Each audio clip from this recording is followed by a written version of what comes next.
Hi guys. Okay, so what we're going to be doing is we're going to be going over the grammar from stage 8 gladiatores in this video lesson and the model sentences for the stage.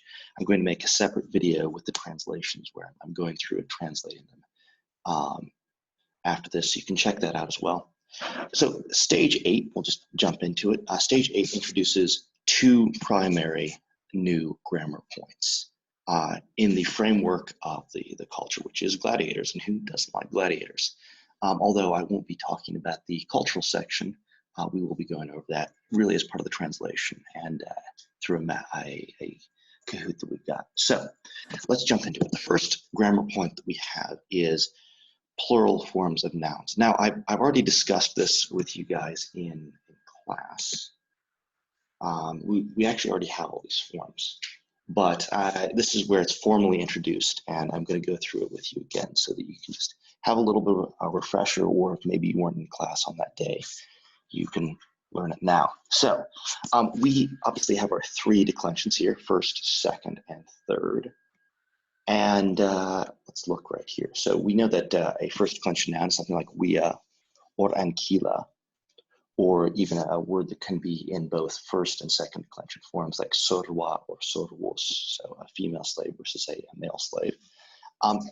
To make any of those nominative forms plural, so we are will go to we I. So you just add that E on the end. So instead of we are, it's we I.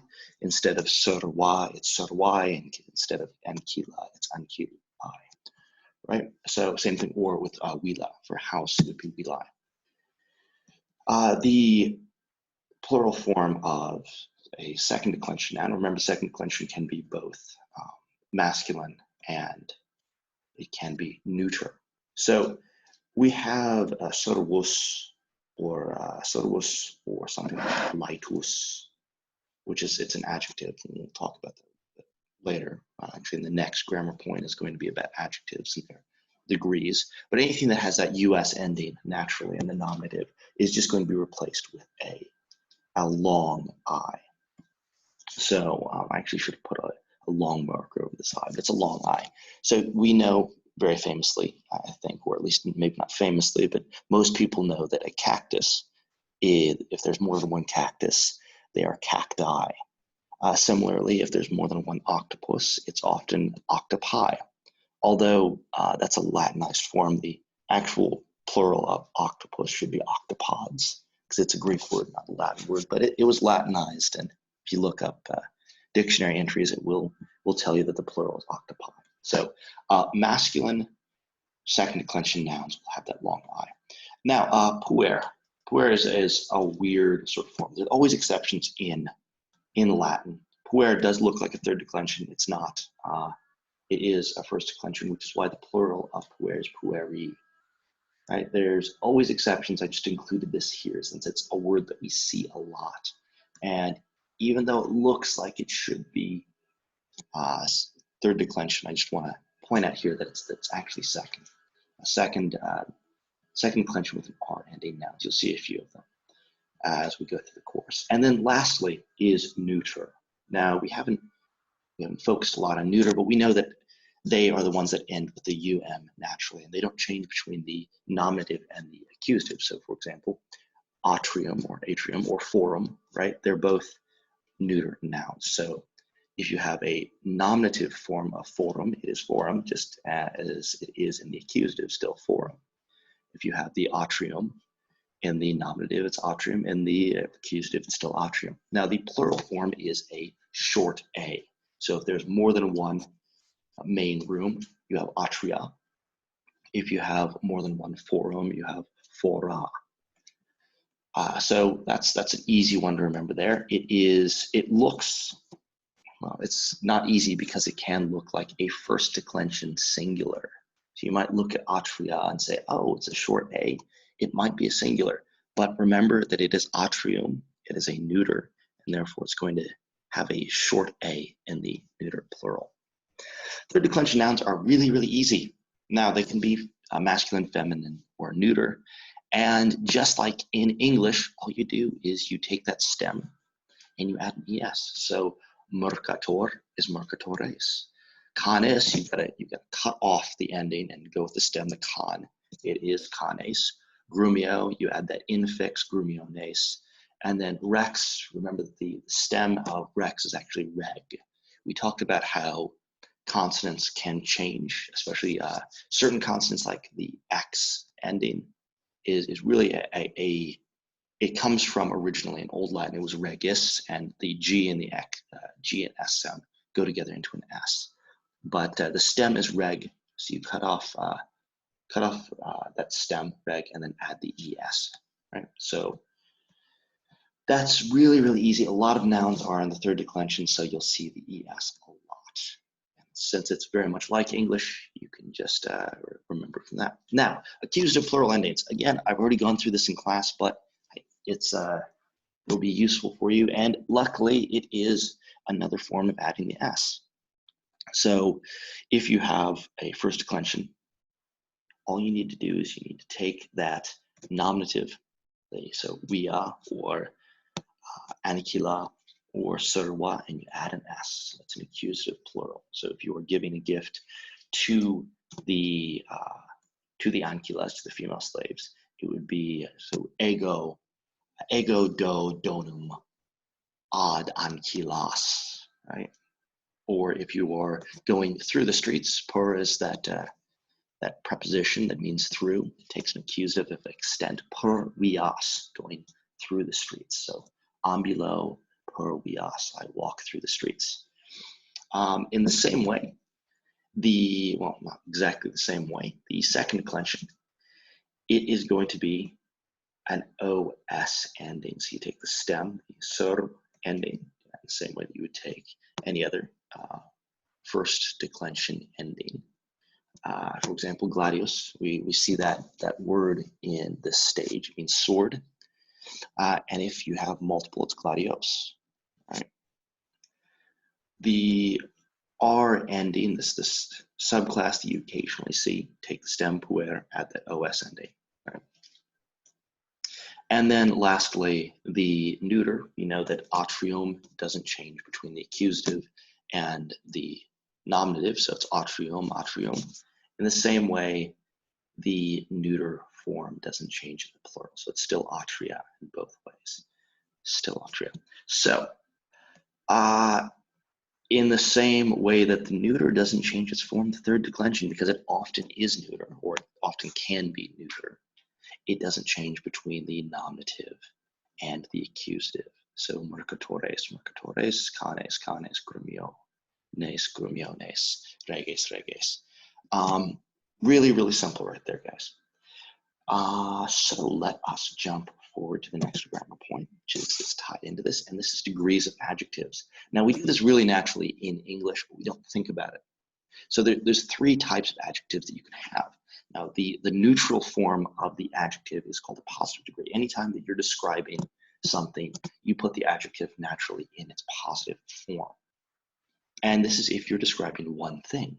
So, for example, if you're talking about the blue dog, there's only one dog. Now, not very many dogs are blue, unless their name is Bluey, and presumably they're not colored blue. But let's just say the angry dog, the happy dog, the big dog. It's describing one dog, and so therefore it's positive, or it's a neutral. In Latin, the form of this is going to be first and second declension. So you can have a third declension noun, and it can the adjective that's describing it can be in the second declension. So for example, if you have grumio, grumio is a third declension noun, but if you're describing grumio as angry, because he is masculine, you use the second declension masculine ending. So grumio est iratus, or iratus grumio. Even though their endings don't match because they're in different declensions, they still go together because they're both nominative, so they're the same case and they're the same gender, masculine. Now, if the noun that this adjective is describing is neuter, you use So for example, let's just imagine that a room can be angry, the atrium, since we were just talking about that. If we have an angry room, then it is an eratum atrium, right? In the same way, if you have a third declension noun that is neuter, you would still have a that goes with it. And then lastly, first declension ending. I probably should have put this in order of declensions, but first declension ending is irata. So imagine you have a word that is feminine first declension, like serwa or ankila. It would be going with this. So the serwa est irata. Now we just went over plurals. Since these decline in the first and second declension, all the same rules apply, and they have to match. So if you have servos, so the slaves, and they are angry, so accusative plural form of slaves, servos, it would be iratos, right? Servos iratos. Or if you have accusative plural kings, reges, so es ending third declension. Because rex is masculine, it would be iratos. So reges iratos. We've got three examples here. Iratus is one, so angry. These are examples from the book. The three examples they gave are iratus, angry, notus, which is famous or notable, and litus, which is happy. All the examples that I give here are in the nominative, but because these are first and second declension, all of their endings will change in the same way that any first and second declension noun will change. So if you wanted to say that it was an angry house, so he was in the angry house, not that you would ever say that, but in wila irata, long A. Again, the endings will always change in that way.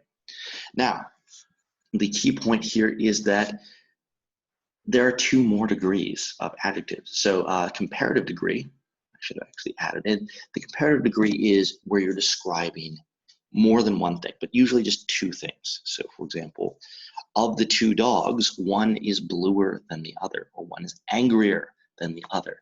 Now this grammar point is actually not made in stage 8. I'm giving you a little bit of a preview of it because I think that it's important to have all of the degrees of the adjectives in one go.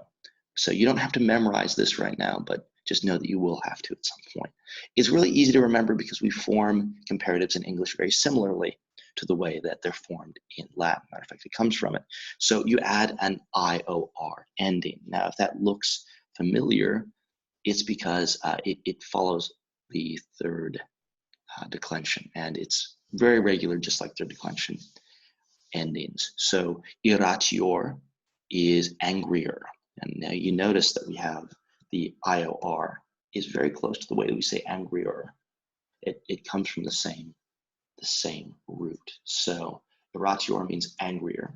And usually you have a clause of comparison in the Latin sentence with a quam. He's angrier than someone else. Usually only between two. Or you can just have it, he is the angrier man. Right? So he is the vir iratior, or the slave, the sorvos iratior. Now notice that this is third declension, but it can still modify a second declension noun. It just won't change its form. It's always going to be iratior in the nominative singular. But because it's third declension, it will follow the same pattern. So if you say have a sorvom, accusative singular form of sorvos, it will be iratiorem. So it uses that third declension way of forming the accusative. Just like the third declension nominative and accusative plurals, just add an es to make it plural. So the reges iratiores, the angrier kings. Presumably, I know that we say that this is describing two, this would be describing two separate groups, so you can do that as well. Those kings were angrier than the other kings, so between two groups or two singular. Notior, same way. All of these third declension, very, very easy. You don't need to know this yet, though, but it's useful to know. Then lastly, superlative.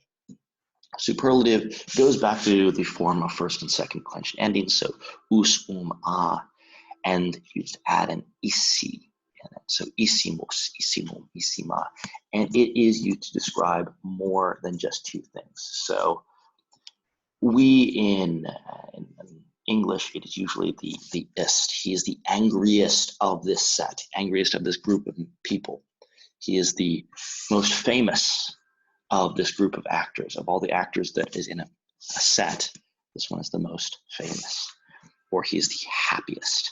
Now, you don't always in Latin have to translate it as happiest, angriest. Some words don't in English have an ist form, right? So you don't say most famous ist. That doesn't sound right. You say more the most famous, right? You say the most famous. And you can see that over here in the comparative. Some forms, you don't say famouser, you say more famous. So you can say the most angry or angriest, just in the same way that you say the most famous. You just can't say famous-ist. Lastly, for how you translate it, you can translate superlatives as very angry. So he's a very angry man, as opposed to he's the angriest man. Or you can say, somewhat archaically, it doesn't sound very natural to say, the exceedingly angry man. So you form these in the same way as you would first and second declension nouns, just with an isimos in it instead of just a ordinary US ending. So, for example, the difference between the sorvus est iratus and the sorvus est iratissimos is sorvus est iratus is the slave is angry, as opposed to sorvus est iratissimus is the slave is the angriest, right? Actor est notissimus means that the actor is the most famous. Notice that actor is also third declension. Whereas notissimus is second declension. It's perfectly fine for them to be in different declensions. You've got to get used to that. It happens all the time. It's just that it has to match in gender, case, and number. Gender, case, and number. So if the actor is a nominative, it has to be in the nominative form. If it is a masculine, it has to have the US ending. And if it's a singular actor, it has to have that US ending, not the long I. So actores sunt notissimi. The actors are very famous. So that's really it in terms of the grammar that we have for stage 8. Let's look at the model sentences really, really quickly. So nuntii spectaculum nuntiabant. That is the announcers. The announcers were announcing. So the announcers were announcing imperfect verb, the spectacle or the show, spectaculum. So the announcers were announcing the show. Notice that this is the second declension nominative plural.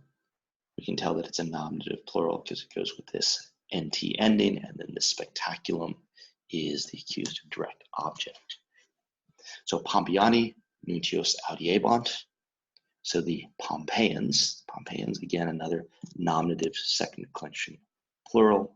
Audiebant were listening or were hearing. You can translate it whichever is more natural. I think that we're listening is more natural in English, but with the word in English, we're listening, you have to add a to. They were listening to the nuntios, accusative plural of nuntius announcers. So the Pompeians were listening to the announcer.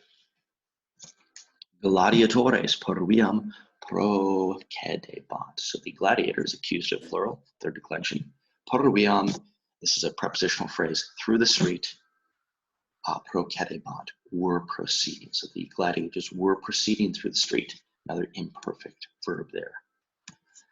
Pompeiani gladiatores laudabant. So Pompeiani, another plural, nominative, subject. The Pompeians were applauding, were praising the gladiators. Notice that gladiatores, and between these two, same form, but gladiatores in the first sentence is the subject of procedebant, and gladiatores is the accusative direct object of laudabant in this sentence. You have to know from context. Also, reasonably, gladiatores could not be the subject here because Pompeiani has to be a nominative. It would be Pompeianos if it were the accusative direct object. So sentence 3, puellae juvenes salutaverunt. So the girls were greeting. So they greeted the juvenes. So this is a perfect tense verb. It's not were greeting. The girls greeted the youths, the boys. The juvenes is the accusative direct object. It is third declension, so it could potentially be a nominative, but we know that it's not a nominative here because puellae is a nominative. It has to be a nominative. It would be puellas if it was an accusative plural. So the girls greeted the youths. Juvenes quoque ad amphitheatrum contendebant. So the youths, notice here that this is the nominative plural form right here. They're the same form, but in this context it's nominative. The youths, quoque, adverb, also contendebant, were hurrying ad amphitheatrum. So this is a accusative prepositional phrase, to the amphitheater. The youths also were hurrying to the amphitheater. Imperfect tense verb there. So servi feminas spectavant. The slaves were viewing, so they were watching the feminas, the ladies, the women. This is a nominative plural, and this is a first declension accusative plural. Quod, because feminae ad spectaculum contendebant, because the women were hurrying to the show. Another prepositional phrase with the accusative there, accusative motion towards. Feminae is the nominative subject, contendebant in perfect verb. Pueri pur viam festinabant. So the boys, second declension plural nominative, subject of this imperfect verb. The boys were hurrying or rushing pur viam through the street. Another prepositional phrase which takes the accusative. Puellae pueros salutaverunt. So we've got a perfect tense verb here. The puellae has to be the subject of that perfect tense verb. It is a first declension plural nominative. The girls greeted the pueros, the boys. Accusative plural direct object, second declension. Pompeianae tabernas non intraverunt. So the Pompeians did not enter. Non is the adverb, negating that perfect tense verb. The Pompeians did not enter the tabernos, the taverns, the shops, accusative, first declension, plural, direct object of intraverunt. So the Pompeians did not enter the shops, quod, because, tabernae erant clausae. The taverns were closed. Now, notice right here that tabernae and clausae, they're both nominatives. They're both nominative, first declension, plurals. And the reason that tabernae and clausae are both in the nominative is because of erant, that imperfect form of sum. Because the shops were closed, that verb right there, to be verb, is, remember, it's an equal sign. It's called a copulate verb. It doesn't take a direct object in the accusative, it takes two nominatives. So putting it all together, the Pompeians did not enter the shops because the shops were closed. Cool. Postquam, afterwards, so after the gladiatores, Pompeianos salutaverunt, so after the gladiators greeted the Pompeians, the Pompeiani plausurunt. So after the gladiators greeted the Pompeians applauded. These are both perfect tense verbs right there. And we see both the nominative plural form of Pompeiani and the accusative plural form of Pompeiani, Pompeianos. Next sentence, Pompeianae gladiatores intente spectavant, quod gladiatores in arena pugnavant. So the Pompeians were watching the gladiators intently. So nominative plural, second declension.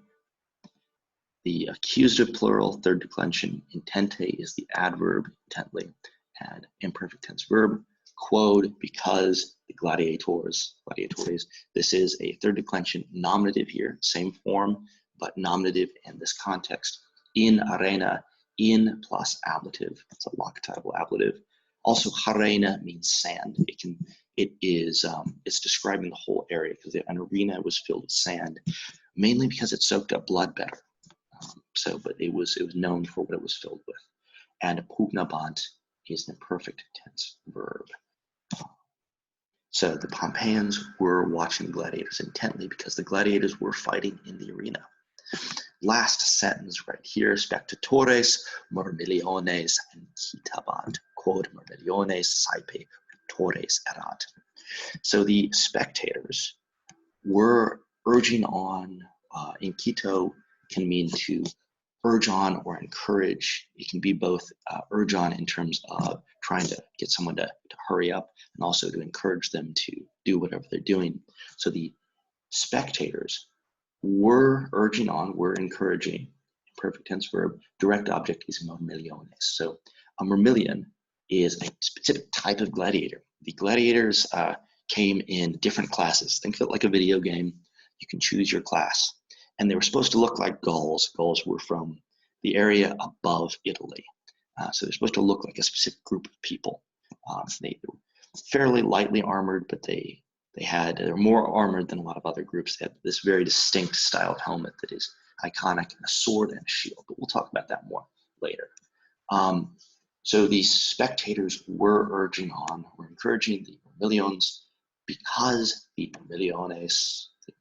So both are third declension, obviously, both in context. Murmiliones here is the accusative, here it's the nominative. Because the murmiliones, saepe, often, adverb, were, erant, imperfect form of sum, victores, were winners or victors. Again, we notice that these are both third declension, and they're both nominative because erant is that copulate verb, and it takes two nominatives. Remember, it's just like an equal sign. So that is all of the model sentences. In our next video, we will be going through all of, well, hopefully all of, maybe not all of the translations. I might break it into a couple of videos. We'll see how long they go. If you have any questions, we'll talk about it in class, or you can email me. All righty.